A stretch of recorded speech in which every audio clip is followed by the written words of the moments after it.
আসসালামু আলাইকুম। আশা করি আপনারা সকলেই ভালো আছেন। ইনশাল্লাহ আপনাদের দোয়ায় আমিও ভালো আছি। আজ ঈদের দিন। এই ঈদের দিনে সবাইকে শুভেচ্ছা ও ঈদ মুবারক। বিশেষ করে আমাদের এলাকা যে ভাই ব্রাদাররা ঢাকায় আছে, কিছু কিছু সমস্যার কারণে তারা বাসায় আসতে পারে নাই এবং পরিবার থেকে দূরে হয়তো এবার ঈদ করবে ঢাকায়। তাদের জন্য শুভকামনা রইল।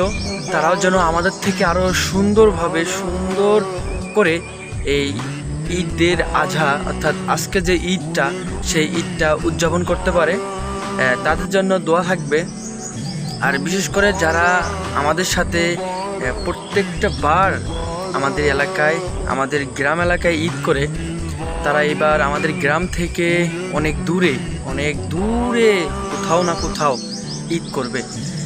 তারা আমাদের থেকেও ভালো জায়গায় আছে। তবে একটু আফসোসের বিষয় যে আমরা প্রত্যেকবারই আমাদের গ্রাম থেকে আমরা সবাই একসাথে ঈদ করি, ঈদে অনেক আনন্দ মজা করি এবং ঈদের নামাজ পড়ে এসে আমাদের গ্রামে সবাই সবার মতো যারা অর্থ আছে যাদের, তারা সবাই তো কুরবানি দেয়। যারা কুরবানি দেয় তাদের ওইখানে আমরা সবাই একসাথে হয়ে তাদের সাথে কাজ করি এবং সহযোগিতা করি তাদের কুরবানিতে, যাতে ওই জিনিসটা আরও তাড়াতাড়ি কাজ করা সম্ভব হয়।